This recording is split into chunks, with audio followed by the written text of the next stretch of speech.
तो आदाब, नमस्कार, गुड इवनिंग, सत श्री अकाल। एक बार फिर आप तमाम लोगों का स्वागत है क्राइम तक की कहानी के इस एपिसोड में। उम्मीद है पूरी फैमिली अच्छी होगी। आप तमाम लोगों का शुक्रिया। कल की छुट्टी थी, इसके लिए ईद की तमाम जो आप लोगों ने शुभकामनाएं भेजी, मुबारकबाद भेजी, और कल तमाम लोगों की छुट्टियां थी, तो आप तमाम लोगों की छुट्टियां भी ठीक से गुजरी होंगी, यही मुझे उम्मीद है। आज की कहानी एक ऐसी कहानी है जो हमारे सिस्टम पे सवाल खड़ी करती है। इंसाफ के लिए एक परिवार न मालूम कितने बरसों तक पुलिस और अदालत के चक्कर काटता रहता है। हालांकि अब 41 साल हो गए, इंसाफ नहीं मिलता, और जो इंसाफ की लड़ाई लड़ रहे थे वो इस दुनिया से रुखसत हो जाते हैं, उनकी मौत भी हो जाती है, और एक बहरूपिया उन्हीं के घर में उन्हीं का बेटा बनकर रहता है करीब 41 साल तक, 41 ईयर। और इस कहानी का अफसोसनाक पहलू यह है कि उस घर का जो असली वारिस, जो असली बेटा है, वो कहाँ है किसी को पता नहीं। आज 41 साल बाद भी उसकी पहेली एक पहेली है। वो इस वक्त है तो कहाँ है, किस हाल में है, दुनिया में है भी कि नहीं है, कोई नहीं जानता। आज की कहानी का एक पहलू ये भी है कि आज जिस तरक्की के दौर से हम गुजर रहे हैं, ख़ासतौर पर क्राइम इन्वेस्टिगेशन में, जो साइंटिफिक, डीएनए, फॉरेंसिक, अगर इन चीज़ों का इस्तेमाल कर लिया गया होता तो शायद इस परिवार को इतनी लंबी लड़ाई नहीं लड़नी पड़ती, बहुत पहले सच्चाई सामने आ जाती। पर अफसोस ऐसा भी नहीं हुआ। तो इसमें बहुत सारी चीज़ें हैं, और ये पूरी कहानी एक सिस्टम को लेकर ख़ास तौर पर सवाल खड़े करने को लेकर है, और अपने आप में हैरत अंगेज़ भी है कि आज के इस दौर में भी कैसे कोई बहरूपिया एक घर में 41 साल तक बेटा बनकर रहे। ये उस घर की, उस माँ के लिए उसकी ममता के साथ भी एक मजाक, बाप की मोहब्बत के साथ भी मजाक, बहन और भाई के रिश्ते के साथ भी मजाक, और उसके अंदर जो रहता है बहरूपिया बनकर, वो सिर्फ लालच भरा हुआ है। उसे इन रिश्तों से कोई मतलब नहीं, उसे इमोशन से कोई मतलब नहीं, उसे सिर्फ पैसों से मतलब है। लेकिन अगर पुलिस और कानून वक्त रहते मदद करती तो शायद इतनी लंबी लड़ाई नहीं होती। तो आज की कहानी, लेकिन पूरी कहानी शुरू करूं उससे पहले एक बार फिर आपको याद दिलाऊं कि ऐसी कहानियां तमाम कुकू एफएम पर भी आप सुन सकते हैं। ऑडियो बुक है जिसमें तमाम क्राइम के, पॉलिटिकल, ऑडियो बायोग्राफी, रहस्य, रोमांच, तमाम तरह की जितनी कहानियाँ आप सुनना चाहते हैं इस कुकू एफएम पर है। और क्राइम तक फैमिली के लिए क्राइम 50 भी है। तो अपनी अपनी पसंद की कहानियाँ आप कुकू एफएम पर भी जाकर सुन सकते हैं। डिस्क्रिप्शन में लिंक है, तो उस डिस्क्रिप्शन में जो लिंक है उसको आप देखें और कुकू एफएम पर भी कहानियों का मज़ा लें। अब आते हैं आज की कहानी के ऊपर। कहानी बिहार की है, बिहार के नालंदा ज़िले की, बहुत मशहूर है नालंदा यूनिवर्सिटी की वजह से भी। इसी नालंदा में एक ऐसा परिवार रहता था, कहते हैं कि जिस परिवार के लोग बड़े ऊंचे ऊंचे पदों पर काम करते हैं। एक भाई तो राज्यसभा के एमपी, सांसद, वकील भी, और भी बाकी लोग बड़े बड़े ऊंचे पदों पर। अमीर परिवार। और जिस परिवार की मैं कहानी सुना रहा हूँ वो परिवार करोड़पति बल्कि अरबपति भी कह सकते हैं, क्योंकि 100 बीघा ज़मीन की कीमत क्या होगी आप लोग बेहतर समझ सकते हैं। 100 बीघा ज़मीन, न मालूम कितने अपार्टमेंट में फ्लैट्स, कई दुकानें। ऐसे ही घर की ये कहानी है नालंदा ज़िले के रहने वाले मुरगांव, एक गांव है वहाँ पर, कामेश्वर सिंह की। कामेश्वर सिंह एक ज़मींदार, पंचायत के मुखिया भी रहे गांव के बरसों तक। गांव में उनका अरदब रौब, अच्छे परिवार से, अमीर। उनकी पत्नी राम सखी देवी, दोनों की शादी होती है, उसके बाद इनकी बेटियां पैदा होती हैं। कुल 5 बेटियों में एक ही बेटा होता है, 5 बहनों का एक भाई, इकलौता। बड़े प्यार से उसे पालते हैं, उसका नाम कन्हैया रखते हैं। कन्हैया बड़ा लाडला था क्योंकि घर का इकलौता बेटा था 5 बहनों पर। तो कामेश्वर सिंह भी खुश, राम सखी देवी भी खुश, कन्हैया की तमाम बहनें भी खुश। सब कुछ ठीक चल रहा था। धीरे धीरे वक्त बीतता है, कन्हैया बड़ा होता है। 1977 में उसकी उम्र 16 साल की हो जाती है। स्कूल में पढ़ता था, ट्यूशन भी पढ़ाई कर रहा था। अब बोर्ड का एग्ज़ाम आ जाता है, मैट्रिक का, 1977 में। तो 1977 में 20 फरवरी 1977 को कन्हैया का बोर्ड का एग्ज़ाम था। बोर्ड का एग्ज़ाम देने के लिए वो इस गांव से दूर जाता है, लेकिन यही वो मनहूस तारीख थी जिसके बाद कन्हैया फिर कभी लौट कर अपने घर नहीं आता। एग्ज़ाम देने जाता और गायब हो जाता है। शाम तक नहीं लौटता, घर वालों को फिक्र होती है, इधर उधर ढूंढते हैं, कहीं पता नहीं चलता। फिर उसके बाद अगले रोज़ कन्हैया की माँ पुलिस स्टेशन में जाकर उसकी गुमशुदगी की रिपोर्ट लिखा देती है।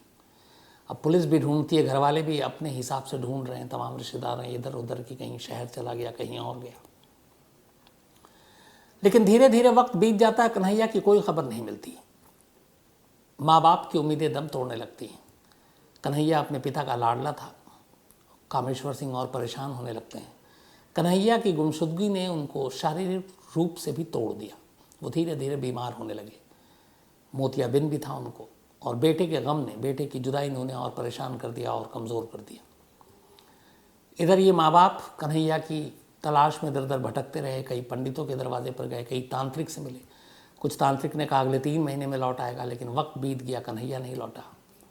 धीरे धीरे वक्त बीतता गया। 1 साल से 2 साल, 3 साल, चौथा साल आ गया, लेकिन कन्हैया की खबर नहीं मिली। माँ बाप, तमाम बहनें अपने उस गुम भाई के लिए रो रो कर बुरा हाल उनका, बट उम्मीद नहीं छोड़ी, तलाश जारी थी। इसी दौरान 77 से अब कैलेंडर पलटता है और 1981 का साल आ जाता है, 1981। 20 सितंबर 1981। 20 फरवरी 1977 को गायब हुआ था कन्हैया, और 20 सितंबर 1981 की तारीख, जिस गांव में ये रहता था, मुरगांव, उस गांव के एक बराबर में गांव था। इस 20 सितंबर 1981 को उस गांव में एक नौजवान साधु आता है। उसने साधु का हुलिया बना रखा था, बाल बाल बड़े थे, और धीरे धीरे फिर वो गांव वालों से मिलता जुलता है। उसके बाद बताता है कि वो एक ज़मींदार का बेटा है। साधु कहता मैं पास के गांव मुरगांव उनका बेटा हूँ, कामेश्वर सिंह का मेरा नाम कन्हैया है। अब कन्हैया की गुमशुदगी की खबर आसपास के तमाम गाँव को थी, क्योंकि कामेश्वर सिंह का कद इतना बड़ा था। मुखिया थे, रईस थे, ज़मींदार थे, और ये भी पता था इकलौता बेटा है, गुम है। हर गांव में भी ढिंडोरा पिटवाया गया था कि कहीं कोई सुराग मिले तो बताए। तो अब ये साधु आता और अपने आप को कहता है कि मैं कन्हैया हूँ। इसके बाद वो अपने हाथ से कुछ कागज़ भी लिख के देता है, कहता है कि मैं कन्हैया हूँ। कुछ लोग जो कहते थे कि कन्हैया को हम जानते हैं, वो कैसा लिखता, तो उसने लिख के दिया। हैंड राइटिंग भी बड़ी लगभग मिल रही थी। गांव वाले बड़े खुश हो गए कि ज़मींदार साहब का बेटा लौट आया है, चलो ज़मींदार साहब के पास लेकर चलते हैं, कुछ इनाम भी मिलेगा। तब उस साधु को लेकर लोग मुरगांव पहुंचते हैं कामेश्वर सिंह के घर। कामेश्वर सिंह के घर जाकर वो बताते हैं कि आपका खोया हुआ बेटा मिल गया। कामेश्वर सिंह, उनकी माँ, बहनें खुशी के मारे एकदम बाहर भागती हुई आती हैं। लेकिन जब इस साधु को देखती हैं तो उन्हें थोड़ा सा यकीन नहीं होता कि उनका खोया हुआ कन्हैया है। अब पिता कामेश्वर सिंह की तबीयत बिगड़ी हुई थी, मोतियाबिंद था, दिखाई भी साफ नहीं दे रहा है। लेकिन गांव वालों ने कहा कि ये वही कन्हैया है, हमने तो देखा है इसकी। अब थोड़ी उम्र हो गई, चूँकि 4 साल का लंबा अरसा था। 4 साल में बच्चे बड़ी जल्दी बदलते हैं, हुलिया बदलता है, लेकिन ये वही है। बाप को यकीन हो जाता है, क्योंकि बेटे के गम में वो परेशान थे। बाप फ़ौरन गले लगा लेते, कहते ये मेरा बेटा है। लेकिन माँ को यकीन नहीं होता। माँ जिसने अपने कोख से कन्हैया को जन्म दिया था, उसे लगता है मेरा बेटा नहीं हो सकता। उसकी कई चीज़ें थी। एक, कन्हैया के सर पर एक मार्क था, वो निशान गायब था। कन्हैया की आवाज़ बदली हुई थी, उसके नैन नक्श भी थोड़े अलग थे। माँ को लगा कि ये नहीं है। कई बार ऐसा भी होता है कि माँ बच्चों के गले मिलकर भी पता कर लेती है। तो जब वो आया तो उस खुशी में गले भी लगी, लेकिन थोड़ी देर के बाद राम सखी देवी, जो कन्हैया की माँ थी, उन्हें यकीन हो गया कि उनका बेटा नहीं। लेकिन उन्होंने देखा कि उनके पति बहुत खुश हैं और बेटे की वापसी पर। तो एक पत्नी को लगा कि 4 साल से ये पता नहीं इनकी सेहत बिगड़ रही है, चेहरे पे पहली बार इतनी मुस्कुराहट देखी है, खुशी में खाना वाना भी ठीक से खा रहे हैं।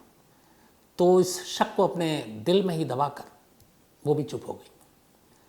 अब कन्हैया की वापसी पे पूरा घर खुश था, लेकिन माँ के दिल में एक कश्मकश थी कि ये मेरा बेटा नहीं है। अब वो रहना शुरू हुआ। जैसे जैसे रहने लगा तो माँ का यकीन और बढ़ता गया कि ये मेरा बेटा नहीं हो सकता। लेकिन कामेश्वर सिंह को यकीन था कि ये उनका बेटा है। फिर उसकी कुछ हैंडराइटिंग देखी तो पुरानी हैंडराइटिंग से भी मैच कर गई। अब धीरे धीरे कामेश्वर सिंह की हालत भी ठीक होती गई। अब वो तंदुरुस्त होते गए बेटे की वापसी के बाद।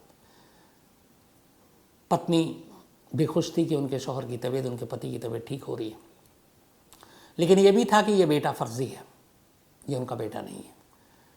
वो अपने पति के ठीक होने का इंतज़ार करने लगी। करीब 6-7 महीने बीते। कामेश्वर सिंह की अब तबीयत बिल्कुल ठीक हो गई। अब 21 नवंबर 1981, मतलब आने के बाद 20 सितंबर को आया और उसके बाद अक्टूबर नवंबर, करीब 2 महीने तक इंतज़ार किया। 2 महीने में कामेश्वर सिंह की तबीयत ठीक हुई। 21 नवंबर 1981 को आखिरकार राम सखी देवी अपने गांव के पुलिस स्टेशन में पहुंच गई और उन्होंने कहा कि मेरा एक बेटा जो 1977 में एग्ज़ाम देने गया था खो गया। 4 साल के बाद एक साधु साहब का लड़का आया है और वो कहता है कि वो मेरा बेटा है, जबकि मैं माँ हूँ, मुझे मालूम है ये मेरा बेटा नहीं है, कोई फर्जी है और ये धोखा दे रहा है, ये ठग है। पुलिस ने रिपोर्ट लिखी। रिपोर्ट लिखने के बाद पुलिस ने कहा 1981 में ठीक है। अब पुलिस अपने हिसाब से जांच कर रही है। बेटा घर में है। वक्त बीतता गया। माँ कई बार पुलिस स्टेशन गई। पुलिस ने कहा जांच कर रहे हैं, कुछ नहीं किया। करीब 9 साल बीत गए। 1990 आ गया। इस दौरान में अब कन्हैया और भी बड़ा हो गया। 90 में कामेश्वर सिंह की डेथ हो गई। अब माँ बची अकेली। कुछ बेटियों की शादी हो गई, पटना और इधर उधर चली गई। यहाँ कन्हैया गांव में ही रह रहा है। सबको यही पता है ज़मींदार साहब का बेटा है। माँ अब भी नहीं मान रही है, लेकिन पुलिस और कानून कोई मदद नहीं कर रहा है। और एक माँ इस ख्याल के साथ कि जिस बेटे को साथ में रह रही हूँ वो मेरा बेटा नहीं है, और दूसरा ख्याल ये कि ना मालूम मेरा बेटा कहाँ और किस हाल में होगा। ये तमाम ज़ख्म तकलीफ़ लेकर माँ जी रही है। लेकिन पति की मौत के बाद माँ भी थोड़ी टूटी। राम सखी देवी अपने पति की ठीक मौत के बाद 5 साल बाद 1995 में उनकी भी डेथ हो गई। और उनकी मौत के साथ ही अब कन्हैया के लिए रास्ता खुल गया। माँ बाप दोनों मर चुके, 5 बहनें हैं, बहनों की शादी हो गई। इधर पुलिस ने भी, अब माँ बाप मर गए, जो कंप्लेनेंट है वहीं इस दुनिया में नहीं है, तो केस का क्या करे। तो पुलिस ने भी कहा चलो भला टली, केस क्लोज कर दिया। माँ ने जो केस पुलिस स्टेशन में दर्ज किया था कि ये मेरा बेटा फर्जी है, मेरे असली बेटे को ढूंढा जाए और इस फर्जी की पोल खोली जाए, इसका सच लाया जाए, वो इन 9 और 5 14 सालों में कुछ नहीं हुआ। केस क्लोज हो गया। इस दौरान में माँ को जब शक था तो माँ ज़्यादातर अपनी बड़ी बेटी जो पटना में रहती थी, जिनकी शादी हो चुकी थी, उनके साथ भी रहती थी। इधर कन्हैया यहीं रहता था। फिर कन्हैया की भी शादी हो गई, कन्हैया ने शादी कर ली। और अब वो क्या करता था, धीरे धीरे अपने बाप और माँ की उस प्रॉपर्टी को, ज़मीन को बेचना शुरू किया। 100 बीघा में से कहते हैं करीब 50 बीघा ज़मीन तो उसने बेच दी, और बाकी चीज़ों पे भी अब उसका कब्जा, क्योंकि वारिस बेटा, माँ भी अब रही नहीं। Case close. लेकिन एक बहन जो माँ जिसके साथ रहती थी, विद्या नाम था, विद्या को भी पूरा यकीन था अपनी माँ की बात पर कि ये मेरा भाई नहीं है। और विद्या ने बचपन से देखा भी था कन्हैया को। माँ और बाप के गुजरने के बाद विद्या ने कहा कि अब इस लड़ाई को वो लड़ेगी। अब विद्या ने पुलिस और अदालतों के चक्कर काटने शुरू किए। नीचे से कहीं कुछ नहीं हुआ। आखिरकार विद्या सुप्रीम कोर्ट पहुंच गई और सुप्रीम कोर्ट में जाकर उसने कहा कि 1981 में मेरी माँ ने एक रिपोर्ट लिखाई कि मेरे घर में जो शख्स रह रहा वो मेरा बेटा नहीं, एक बहरूपिया है। लेकिन पुलिस ने कुछ नहीं किया, अदालत ने कुछ नहीं किया, और अब मेरे माँ बाप दोनों मर गए, इसलिए केस क्लोज हो गया है। पर मैं अब भी कह रही हूँ कि हमें इंसाफ चाहिए। एक घर में बहरूपिया घुसा है, क्या ये जुर्म नहीं है? क्या उसकी सच्चाई नहीं पता की जानी चाहिए? सुप्रीम कोर्ट ने विद्या की इस दलील को मान लिया और सुप्रीम कोर्ट ने फिर आदेश दिया पुलिस को कि इस मामले की तफ्तीश करो, केस दोबारा खोलो, और कहा कि लोअर कोर्ट इस मामले में सुनवाई करे। विद्या ने सुप्रीम कोर्ट में ये लड़ाई जीत ली। इसके बाद फिर इंक्वायरी हुई। अब सुप्रीम कोर्ट का डंडा था, लोकल पुलिस भी डरी। इसके बाद मामले की तफ्तीश हुई। जो काम 41 साल पहले होना चाहिए था वो 41 साल बाद हुआ। पिछले महीने की 5 अप्रैल को बिहार की एक लोअर कोर्ट ने फैसला सुनाया। 41 साल बाद फैसला ये कि जो शख्स 41 साल से कामेश्वर सिंह और राम सखी देवी का बेटा बनकर और उन 5 बहनों का भाई बनकर उनके घर में रह रहा, उनकी प्रॉपर्टी को हड़प रहा, उनकी ज़मीनों को बेच रहा है, वो दरअसल कन्हैया कुमार नहीं है। उसका नाम दयानंद गोस्वामी है। और ये दयानंद गोस्वामी बिहार में एक जगह है जमुई, उसी जमुई के एक गांव का है। ये पूरा फैसला सुनाने के बाद कोर्ट ने कन्हैया कुमार उर्फ दयानंद को अलग अलग मामलों में 2-3 साल और एक 6 महीने, करीब 6.5 साल आप समझ लीजिए कि सज़ा सुनाई और जुर्माना सुनाया। जुर्माना नहीं भरेगा तो और जेल में रहेगा, और इसके साथ ही उसे जेल भेज दिया। तो इस वक्त कन्हैया कुमार उर्फ दयानंद जेल में है, फर्जीवाड़े के चक्कर में। एक माँ बाप का 41 साल तक बहरूपिया बेटा बनकर रहने के जुर्म में, 5 बहनों का फर्जी भाई बनने के जुर्म में जेल की सज़ा काट रहा है। और अब ये जो सारी प्रॉपर्टी संपत्ति है अब ये बहनों के नाम होगी। अब सवाल ये था कि दयानंद का सच सामने कैसे आया। कुछ चीज़ें थी जो उसके खिलाफ गई। पहली, अदालत ने उससे पूछा कि 1977 में तुम एग्ज़ाम देने के लिए गए थे 20 फरवरी को, उसके बाद तुम गायब हो गए। 20 सितंबर 1981 को तुम वापस आते हो गांव में 4 साल बाद। एक तो तुम गायब कहाँ हुए और इन 4 सालों में कहाँ रहे। उसने पहले सवाल का जवाब दिया कि मुझे मेरे गांव में जान का खतरा था, इसलिए मैं गांव छोड़कर भाग गया। पुलिस ने तफ्तीश की तो पता चला 16 साल के इस बच्चे का कोई दुश्मन नहीं था, और जिस परिवार से था उस परिवार में बहुत ऐसे कोई नहीं था जो उस परिवार से दुश्मनी ले। दूसरे सवाल का उसने कोई सही जवाब नहीं दिया कि इन 4 सालों तक कहाँ था। अगर वो बता देता कि इन 4 सालों में मैं इन इलाकों में रहा, इन घरों में रहा, इन रिश्तेदारों के पास रहा, इन दोस्तों के पास रहा, तो लोगों से भी पूछताछ होती और फिर उसकी बात की तस्दीक की जा सकती थी कि हाँ इन डेट्स पे ये यहाँ रहा। लेकिन उसने इन 4 सालों का हिसाब किताब नहीं दिया और यहीं पे वो मार खा गया। तो पहला, वो इन चीज़ों का जवाब नहीं दे पाया। दूसरा, 10वीं का एग्ज़ाम दे रहा था, इसलिए वो स्कूल में ही पढ़ता था 10 तक। जो तमाम टीचर थे स्कूल के, उन्होंने भी पहले जब माँ को शक हुआ तो माँ ने वो काम किया जो पुलिस को करना चाहिए। माँ चुपचाप खामोशी से उसके उस्तादों टीचर के पास जाती थी, कहती थी कि आपने तो कन्हैया को पढ़ाया है 8-9 साल, ये देखिए कि ये कन्हैया है। टीचर देखकर कहते थे कि ये कन्हैया नहीं है, मैंने इसे कभी नहीं पढ़ाया, बल्कि टीचर ने तो उसके हैंडराइटिंग तक बोला कि ये नहीं है। तो टीचर ने मना किया। जो उसके मार्क थे सर पे वो उसका नहीं मिला। और जो तीसरी सबसे चीज़ बड़ी गिलाई, जो बड़ी चीज़ उसके खिलाफ गई वो ये थी कि उसने जब जब पुलिस या घर वालों ने कहा कि तुम DNA टेस्ट कराओ, उसने सैंपल देने से मना कर दिया। अब अपने यहाँ कानून ऐसा है कि आप जबरन सैंपल टेस्ट करवा नहीं सकते हैं, तो उसने मना किया और पुलिस ने इसी को करके कि भाई उसका राइट है, कुछ नहीं किया। वरना 41 साल ना लगते। कई केस हम लोगों ने ऐसे भी दुनिया में देखे हैं जिसमें अब वही काम होता है कि पुलिस कई टेढ़े मेढ़े काम करती है तो फिर कुछ नहीं होता, लेकिन कुछ केस को सीधा करने के लिए अगर ज़रा सा टेढ़ा कर ले तो क्या फ़र्क पड़ता, सच्चाई तो सामने आ जाएगी। DNA सैंपल के लिए कोई और चीज़ की तो ज़रूरत भी नहीं थी। मानना मानना कोर्ट का काम था बाद में, कम से कम बेस तो तैयार हो जाता। भाई 41 सालों तक वो घर में रहा, बाल भी कटाने जाता होगा बार्बर शॉप में, उसी शॉप में से कोई उसके बाल के सैंपल उठा लेता, नाखून के सैंपल उठा लेता। बीमार पड़ा होगा, कई बार डॉक्टर के पास गया होगा इंजेक्शन लगाने के लिए, वहाँ से सैंपल उठ सकता था। खामोशी के साथ उसकी रिपोर्ट आ जाती, माँ बाप से मैच कर रहा कि नहीं, उसी वक्त पता चल जाता ये उनका बेटा है कि नहीं। लेकिन ये सारी चीज़ें नहीं हुई। और 41 साल बाद जब एक बहन कोर्ट तक पहुंची, वो भी देश की सबसे बड़ी अदालत तक, तब उस कोर्ट के आदेश पर इस मामले की सुनवाई हुई और 41 साल पुराना सच जो बहुत पहले आना चाहिए था अब आया 5 अप्रैल को। अब 41 साल तक एक बहरूपिया एक घर में रहा, उसने तमाम उनके पैसे उड़ाए, ज़मीन बेच दी, कहते हैं 50 बीघा से ज़्यादा, बाकी प्रॉपर्टी हड़प करना चाहता था, बहनों को उनके हक से वंचित कर दिया। और सबसे बड़ी बात, धन दौलत को किनारे रख दीजिए, एक माँ की ममता के साथ मजाक, और एक बाप जो इस दुनिया से चला गया और उसे आखिर तक ये पता ही नहीं चला 95 में जब वो उनकी डेथ हुई कि घर में जो शख्स रह रहा है वो सच में उनका असली बेटा है भी कि नहीं है। और इस कहानी का सबसे अफसोसनाक पहलू ये कि जो असली कन्हैया है 41 सालों में आज अगर वो जिंदा है तो उसकी उम्र करीब 58 साल होती। 58 साल का वो असली कन्हैया, उस घर का असली वारिस कहाँ है, किसी को नहीं मालूम। अब यहाँ पे पुलिस की चलिए DNA वेने को बैठा दीजिए। जिस जमुई के गांव का रहने वाला था, जब इस केस की इन्वेस्टिगेशन सुप्रीम कोर्ट के कहने पर दोबारा शुरू हुई तब वहाँ पे तफ्तीश के लिए पुलिस गई, तो वहाँ के लोगों को पता है कि ये जो शख्स है ये कन्हैया नहीं है, बल्कि इसका नाम दयानंद गोस्वामी है।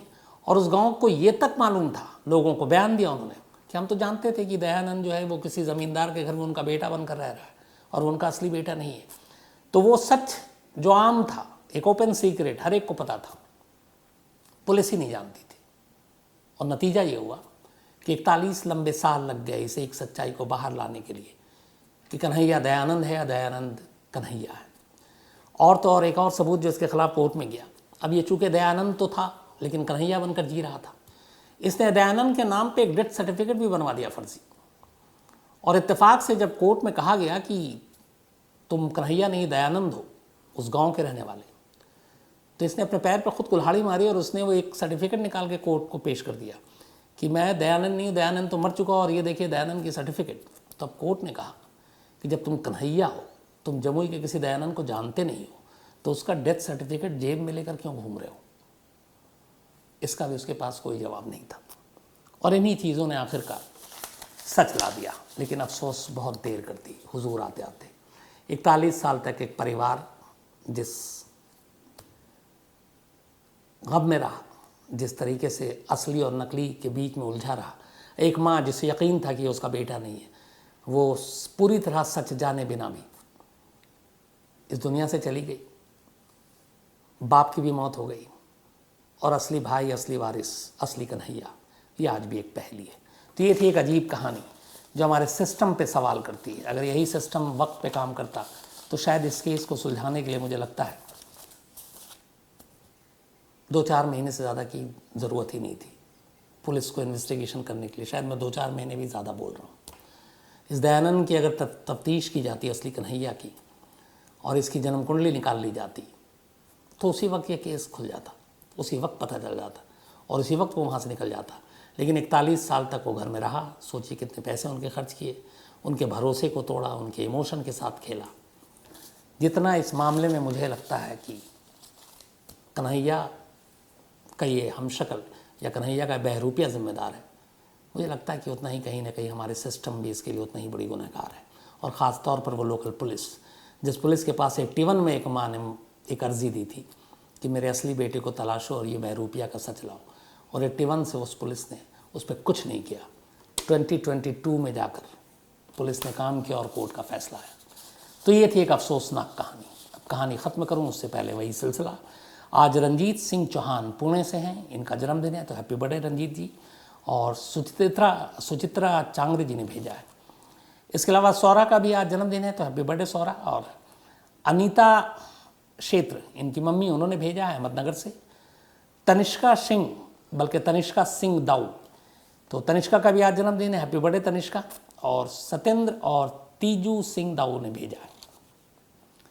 इसके अलावा अभिषेक और नेहा की आज एनिवर्सरी है, तो आप दोनों को बहुत बहुत बधाई। अनुराधा शर्मा और अजय शर्मा की एनिवर्सरी है, तो आप दोनों की बधाई। कपिल शर्मा जी ने भेजा है। इसके अलावा साहिल भार्गव ने एक स्टोरी की फरमाइश की है। ऋषा झा हैं, प्रीति श्रीवास्तव हैं, अंजलि हैं अहमदाबाद से, राशिक पटेल हैं, दुर्गेश श्रीवास्तव हैं, आशुतोष राज हैं, दिशारी विश्वास हैं, डॉक्टर रंजीत सिंह, कृति चौकरियाल बल्कि चौकियाल, संदीप सरकार, आशी राजू बरवा गुवाहाटी से, प्रियंका कालरा, इसके अलावा सतवंत गिल, मनीषा राज, पायल गर्ग, सैयद नौमान कर्नाटका से, देवांशु ढल, लवलीन, संदेश, काशिर सागर, इसके अलावा चंदन शर्मा, शशि सिंह, सुनील जैन पानीपत से, अब्दुल अजीज़, नवनीत रे, जहीद अंसारी, कुणाल कदम और एसपी राठौर। आप में से बहुत सारे लोगों ने कहानियों की फरमाइश की, वो ज़रूर पूरी करूंगा बारी बारी से। कोरोना फिर बढ़ रहा है, तो कोरोना में भी अपना ख्याल रखिएगा। केसेस बढ़ रहे हैं, पहले की तरह एहतियात बरतनी ज़रूरी है, हालात बिगड़े नहीं। और आप तमाम लोग अपना ख्याल रखें, अपनों का ख्याल रखें। अब आपसे मुलाकात होगी कल रात 9 बजे किसी और नई कहानी के साथ। Thank you very much.